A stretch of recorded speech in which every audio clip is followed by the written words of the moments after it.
என்ன ரிட்டர்ன் எடுக்க மாட்டான்றாங்களா? அது எப்படி? ஆமாம், சம்டைம்ஸ் அதிலவே போட்டிருப்பேங்க, இது நான் ரிட்டர்னபிள் ஐட்டம்னு சொல்லிட்டு.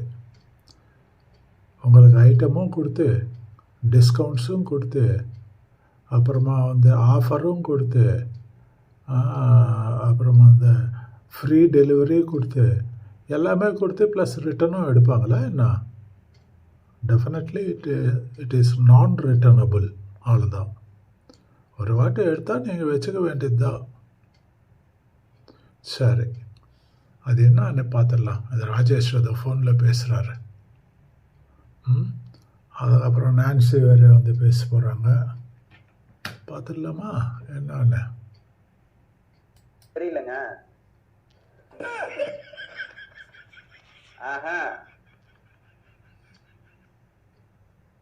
நீங்க என்ன சொல்லியிருந்தீங்களோ அந்த மாதிரி இல்லையா? எனக்கு பொருளை மாத்தி கொடுங்க.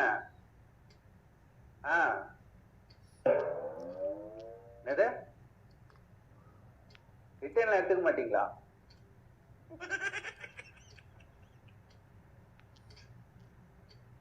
என்ன சொல்றீங்க? பொருள் சரியில்லைன்னா என்னங்க பண்றது? அது எனக்கு வேஸ்ட் தான். அது எனக்கு நீங்க ஒழுங்கா ரிட்டர்ன் எடுங்க. இப்போ பாரு கிளைமேக்ஸ். ஏங்க நான் இவ்வளவு சொல்லியும் ரிட்டர்ன் எடுக்க மாட்டேன்னு சொன்னா என்னங்க அர்த்தம்? கொடுங்க. ஹலோ, ஏங்க ஒரு பொருள் சரியில்லைன்னா ரிட்டர்ன் போடதாங்க செய்வாங்க. நீங்க ரிட்டர்ன் எடுத்துதாங்க ஆகணும். சும்மா ஏதாவது கதை சொல்லிட்டு இருக்காருங்க. பிடிங்க. ஏதாவது ஒன்று பேசி முடிப்போன்னு இல்லை. ஏங்க யாருங்க போன்ல?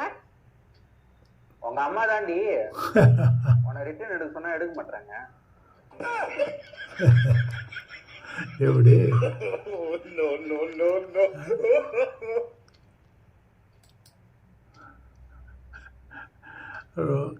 ராஜேஷ், காமெடி நல்லா இருக்கு தம்பி. இப்போ பாரு, தலையில் கொட்ட போகிறா மேடம். எனிவே ஃப்ரெண்ட்ஸ், நல்லா இருக்குல்ல? ஆமாம், நல்லா இருக்கு. கொஞ்சம் தயவு செய்து லைக், ஷேர், சப்ஸ்கிரைப் பண்ணிடுறீங்களா?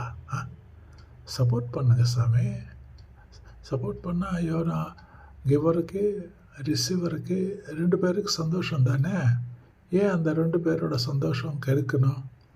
சப்போர்ட் பண்ணிவிடுங்க. லைக், ஷேர், சப்ஸ்கிரைப் பண்ணிவிடுங்க.